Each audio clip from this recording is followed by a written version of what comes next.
আমরা বাঙালি মানেই ভ্রমণ প্রবণ, তাই হাতে ছুটি পেলেই কোথাও না কোথাও ঘুরতে বেরিয়ে পড়ি আমরা, কি তাই না? আপনার হাতে যদি দুরাত্রি 3 দিন সময় থাকে তাহলে সহজে আমরা ঘুরে আসতে পারি তারাপীঠ, আটলা, বিচন্দ্রপুর, নলহাটি, আকালিপুর, মলুটি, মল্লারপুর, সাঁইথিয়া, সাথে বোলপুর এবং ফুল্লরা। তো চলুন, কি করে ঘুরবেন, কিভাবে প্ল্যান করবেন, কেমন করে যাবেন, কোথায় থাকবেন, কোথায় খাবেন, সমস্ত তথ্য জানাবো আজ এই ভিডিওটির মাধ্যমে।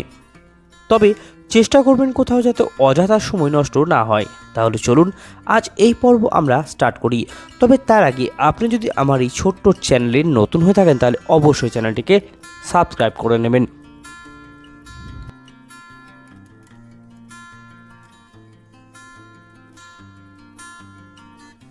এখান থেকে আসেন না কেন, সবার ফার্স্ট চলে আসুন নলহাটি স্টেশনে। আমরা হাওড়া থেকে সকালের গণদেবতা এক্সপ্রেস ধরে নলহাটি এসেছিলাম। যখন নলহাটি পৌঁছায় তখন ঘড়িতে 10টা 12। আপনি চাইলে বাই রোডও আসতে পারেন। আজ আমাদের প্রথম দিন। সবার প্রথমে নলহাটি স্টেশনে নেমে পড়ুন এবং টোটো করে আকালিপুরের গুজ্জ কালী মন্দিরে পৌঁছান। নলহাটি স্টেশন থেকে যার দূরত্ব 12 কিলোমিটার। টোটো রিজার্ভ করলে ভাড়া পড়বে 150 টাকা। আমরা 4 জন ছিলাম, তাই ভাড়াগুলি কিন্তু ভাগ হয়ে গিয়েছিল সবার মধ্যে। আমরা চলেছি আকালিপুরের গুজ্জ কালী মন্দিরের দিকে। তবে তার আগে আপনাদের জানাই, আমার কিছু ভিডিও ডিলিট হয়ে যাওয়ার কারণে গুজ্জ কালী মন্দিরের ফটো ব্যবহার করলাম। এই গুজ্জ কালী মন্দিরের একটি ডিটেলস ভিডিও রয়েছে চ্যানেলে, ডেসক্রিপশনে লিঙ্ক দেওয়া রয়েছে, দেখে নেবেন। এই মা নাকি বাচ্চার জন্ম দেয়। এই মা ভীষণই জাগ্রত। এই মূর্তিটি নাকি মহাভারতের জরাসন্ধ পুজো করতেন। মন্দিরটি 1775 সালে মহারাজা নন্দকুমার কর্তৃক প্রতিষ্ঠিত হয় এই মূর্তিটি। এছাড়াও শোনা যায় এই মূর্তিটি নাকি লর্ড ওয়ারেন হেস্টিং লন্ডনে নিয়ে যেতে চেয়েছিলেন। মন্দিরটির সাথে নানা কাহিনী জড়িত রয়েছে। বিশদ জানতে ডেসক্রিপশন বক্সে যে লিঙ্ক দেওয়া রয়েছে সেখান থেকে দেখে নিতে পারেন। মন্দিরটি প্রতিদিন সকাল 8টা থেকে 11টা ও বিকেল 4টা থেকে রাত্রি 8টা পর্যন্ত খোলা থাকে। এরপর চলে আসুন নলহাটিতে অবস্থিত নলাটেশ্বরী মন্দিরে। এটি 51 সতীপীঠের এক পীঠ। এখানে মা সতীর গলার নলি বা কণ্ঠনালী পড়েছিল। এখানে প্রতিষ্ঠিত দেবীর নাম শেফালিকা ও ভৈরব হলেন যোগীশ। এক সময় এই স্থান ছিল ঘন জঙ্গলে ঢাকা। মায়ের স্বপ্নাদেশ দিয়ে মা আবিষ্কৃত হয়েছিলেন। মন্দিরটি প্রতিদিন 5টা থেকে 1:30, আবার 2টো থেকে রাত্রি 8:30 পর্যন্ত খোলা থাকে। এখানে ভোগের ব্যবস্থা রয়েছে। এই মন্দিরের ডিটেলস ভিডিও রয়েছে আমার চ্যানেলে, ডেসক্রিপশন বক্সে লিঙ্ক দেওয়া রয়েছে, দেখে নিতে পারেন। ভোগ মূল্য পড়ে 51 টাকা। ভোগ খেয়ে লোকাল ট্রেনে চলে আসুন রামপুরহাট। ট্রেন না পেলে স্টেট বাস বা লোকাল বাসে চলে আসুন রামপুরহাট। এরপর সেখান থেকে অটো বা টোটো করে পৌঁছে যান তারাপীঠে। মন্দিরের কাছে যে কোনো হোটেল নিয়ে নিন ও ফ্রেশ হয়ে দুপুর 3:30 নাগাদ বেরিয়ে পড়ুন টোটো বুক করে লোকাল সাইট সিন ঘুরতে। আজ আমরা এখানে ঘুরবো বিচন্দ্রপুর সাথে আটলা। টোটো রিজার্ভ করেছিলাম 300 টাকায়। টোটোর নাম্বার ডেসক্রিপশন বক্সে দিয়ে দিলাম। আমরা এখন চলেছি বিচন্দ্রপুরের উদ্দেশ্যে। বিচন্দ্রপুরের আর এক নাম এক চক্রধাম। এখানে জন্মগ্রহণ করেছিলেন শ্রী নিত্যানন্দ প্রভু বা নিতাই, এবং এখানেই নিতাই বাঁকেরাইকে আবির্ভাব করেছিলেন এবং 7 সমুদ্র 7 নদীকে এনেছিলেন। চলুন দেখে নিই আজ বিচন্দ্রপুর। আমরা সবার প্রথমে চলে এসেছি বিচন্দ্রপুরের জগন্নাথ মন্দিরে। পুরীর জগন্নাথ মন্দিরের অনুকরণে এই জগন্নাথ মন্দিরটি নির্মিত। কথিত আছে নিত্যানন্দের মায়ের পুরীর জগন্নাথ মন্দির দর্শন ইচ্ছা জাগে, কিন্তু বার্ধক্যজনিত কারণে যেতে না পারায় নিত্যানন্দ জগন্নাথকে এখানে আহ্বান করেছিলেন। এরপর চলে আসবেন বাঁকেরাই মন্দিরে। এই বাঁকেরাই মূর্তিটি নিত্যানন্দ প্রভু আবিষ্কার করেন ও শেষে এই মূর্তিটিতেই অন্তর্হিত হন। এই মন্দিরে ভগবান বিষ্ণুর নানা অবতারকে চারিদিকে ফুটিয়ে তোলা হয়েছে সুন্দরভাবে। এরপর চলে আসবেন শ্রী মদন মোহন মন্দিরে।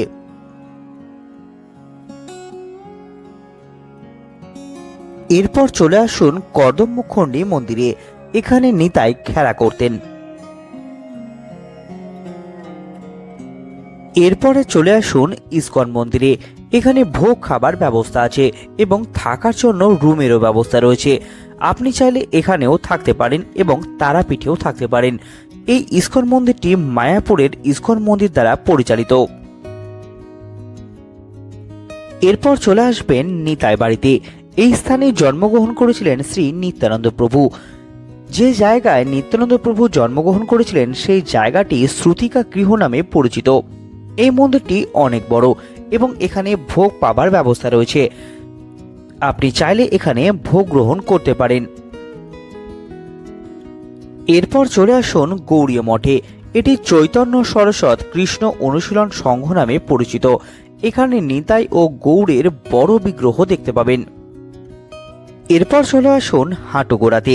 এই যে কুণ্ডটি দেখছেন, কথিত আছে নিত্যানন্দ প্রভুর মা ও বাবার তীর্থ স্নান করার ইচ্ছা জাগলে এই জায়গাটিতেই নিত্যানন্দ প্রভু 7 সমুদ্র ও 7 নদীকে আহ্বান করেছিলেন এবং তাদের এইখানে স্নান করিয়েছিলেন। এই কুণ্ডের জল কখনো শুকোয় না। এরপর চলে আসুন রাসবিহারী মন্দিরে।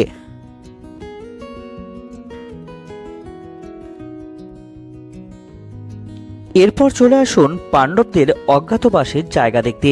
এই জায়গার ভিডিও করা নিষেধ রয়েছে, তাই আপনাদের দেখাতে পারলাম না। বিচন্দ্রপুরের সমস্ত জায়গার ডিটেলস ভিডিও রয়েছে আমার চ্যানেলে, ডেসক্রিপশন বক্সে লিংক দেওয়া রয়েছে, সেখান থেকে দেখে নিতে পারেন। বিচন্দ্রপুর ঘুরে আমরা এবার এগিয়ে চললাম আটলার উদ্দেশ্যে। এরপর চলে আসুন বামাখ্যাপার ভিটে বাড়িতে।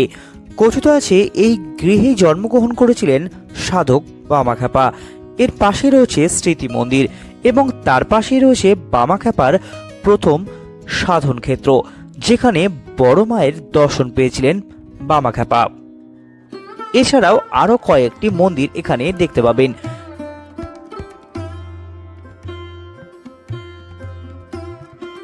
এইসব মন্দির দেখে চলে আসুন তারাপীঠে এবং এখানে দেখে নিন সব থেকে বড় হনুমান মন্দির। এরপর চলে আসুন হোটেলে। ফ্রেশ হয়ে টিফিন করে নিন এবং পায়ে হেঁটে ঘুরে নিতে পারেন রাত্রে তারাপীঠের মহাশ্মশান এবং তাড়াতাড়ি খাবার খেয়ে শুয়ে পড়ুন। আজ আমাদের ভ্রমণের দ্বিতীয় দিন। সকাল সকাল উঠিয়ে সবার প্রথমে 6টা থেকে 6:30টার মধ্যে চলে আসুন তারাপীঠ মন্দিরে পুজো দেবার জন্য। মন্দিরে 5টায় খুলে যায়। মন্দিরে কিন্তু প্রচণ্ড ভিড় হয়, তাই যত তাড়াতাড়ি যাবেন তত তাড়াতাড়ি পুজো দিতে পারবেন। মন্দিরে ভিআইপি লাইনেরও ব্যবস্থা রয়েছে। মন্দিরে বলির প্রচলন রয়েছে। মন্দিরের ভিতরে অনেক মন্দির দেখতে পাওয়া যায়, তার মধ্যে অন্যতম হল শিব, গণেশ এবং নারায়ণ। এই মন্দিরে পুজো দেওয়ার পর চলে আসবেন তারাপীঠ মহাশ্মশানে। এখানে দেখে নিন বামাখ্যাপার সমাধিক্ষেত্র।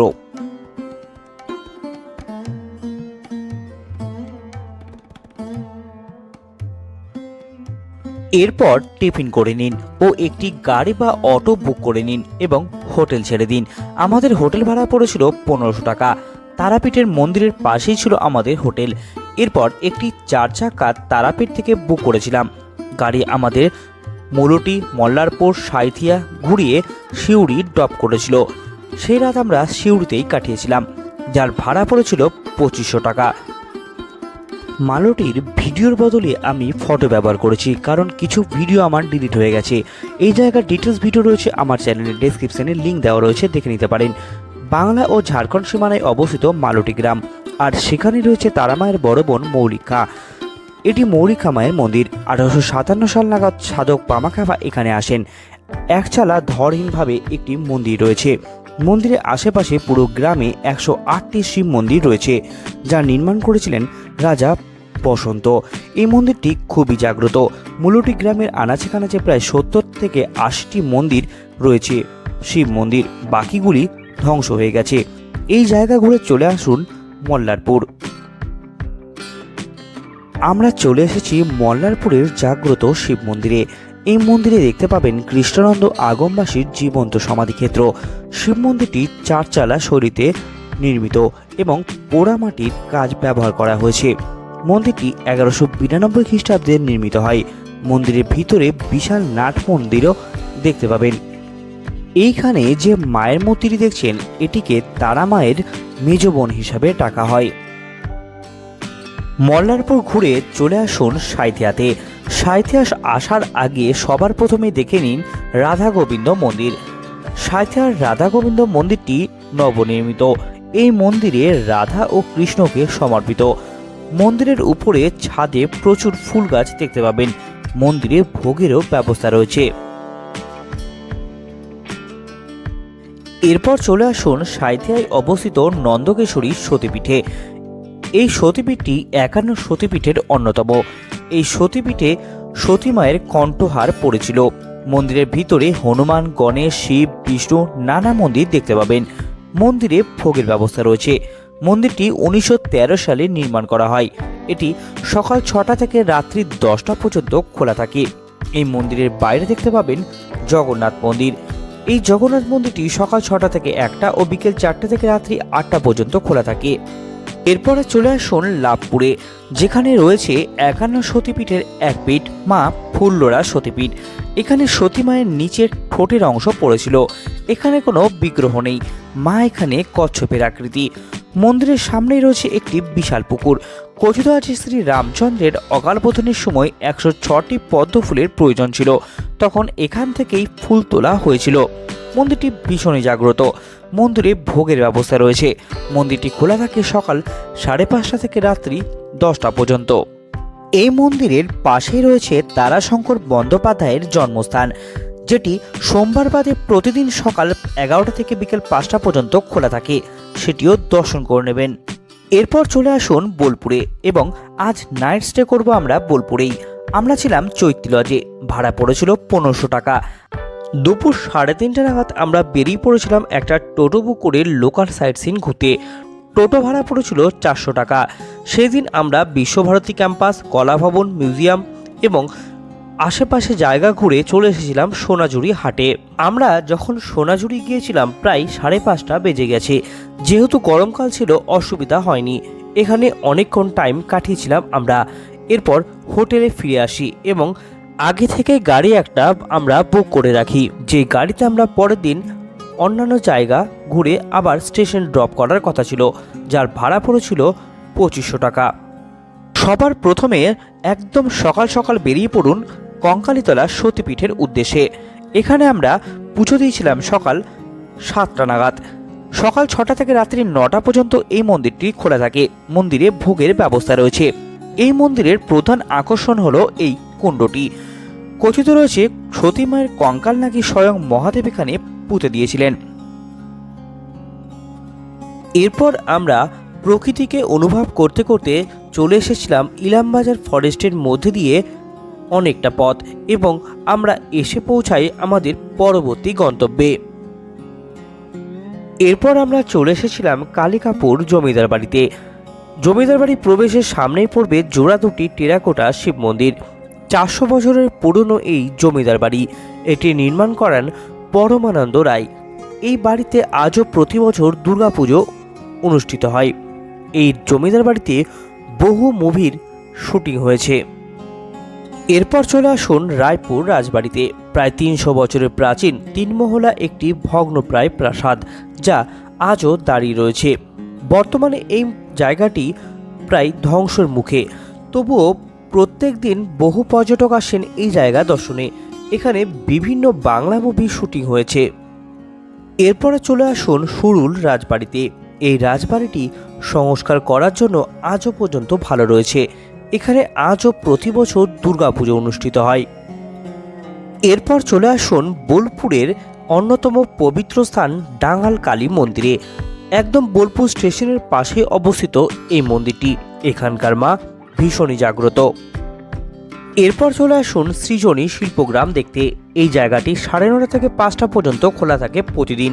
2008 সালে এই জায়গাটি ওপেন করা হয়। এখানে বাংলা, বিহার, উড়িষ্যা ও বিভিন্ন রাজ্যের জীবনযাত্রাকে তুলে ধরা হয়েছে। এরপর দেখে নিতে পারেন বোলপুরের আরও একটি পবিত্র স্থান মহাপ্রভু মন্দির। এই বোলপুরের একটি আলাদা ভিডিও রয়েছে আমার চ্যানেলে। ডিসক্রিপশন বক্সে তার লিঙ্ক দেওয়া রয়েছে। যাবার আগে সেই ভিডিওটি অবশ্যই দেখে নেবেন। সারাদিন বোলপুরে ঘুরে আমরা সন্ধ্যা 6টা নাগাদ গণদেবতা এক্সপ্রেস ধরেছিলাম বাড়ি ফেরার উদ্দেশ্যে। এবার আসা যাক খাবেন কোথায়। আপনি যেখানেই যান না কেন সমস্ত জায়গাতেই মন্দিরে ভোগ প্রসাদ পেয়ে যাবেন। আপনি চাইলে ভোগ প্রসাদ কুপন কেটে খেতে পারেন, অথবা প্রত্যেকটি জায়গাতেই হোটেল রয়েছে, সেখানেও আপনি খাবার খেতে পারেন। এবার আসা যাক থাকবেন কোথায়। আমরা 2 রাত্রি 3 দিনে প্রথম দিন ছিলাম তারাপীঠে, দ্বিতীয় দিন ছিলাম বোলপুরে। এই জায়গার একটি ডিটেলস ভিডিও রয়েছে আমার চ্যানেলে, ডেসক্রিপশনে লিঙ্ক দেওয়া রয়েছে, দেখে নিতে পারেন। এবার আসা যাক খরচ কত হবে। আমরা 4 জন ছিলাম, আমাদের একজনের খরচ হয়েছিল, একজনের ট্রেন ভাড়া আসা যাওয়া মিলিয়ে 160 টাকা, একজনের গাড়ি ভাড়া 1513 টাকা, একজনের হোটেল ভাড়া 750 টাকা, একজনের খাওয়া দাওয়া 2000 টাকা।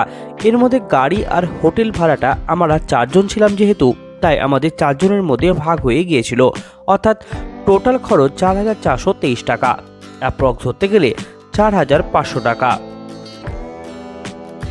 এই ভিডিওটিতে দেখানো প্রত্যেকটি জায়গার আলাদা আলাদা ডিটেলস ভিডিও রয়েছে আমার চ্যানেলে, প্রত্যেকটি লিঙ্ক দেওয়া রয়েছে ডেসক্রিপশন বক্সে, যাওয়ার আগে অবশ্যই দেখে নেবেন। আপনি যদি আমার এই ছোট্ট চ্যানেলে নতুন হয়ে থাকেন তাহলে অবশ্যই চ্যানেলটিকে সাবস্ক্রাইব করে নেবেন, সাথে ভিডিওটি কেমন লাগলো অবশ্যই জানাবেন। নমস্কার, ধন্যবাদ।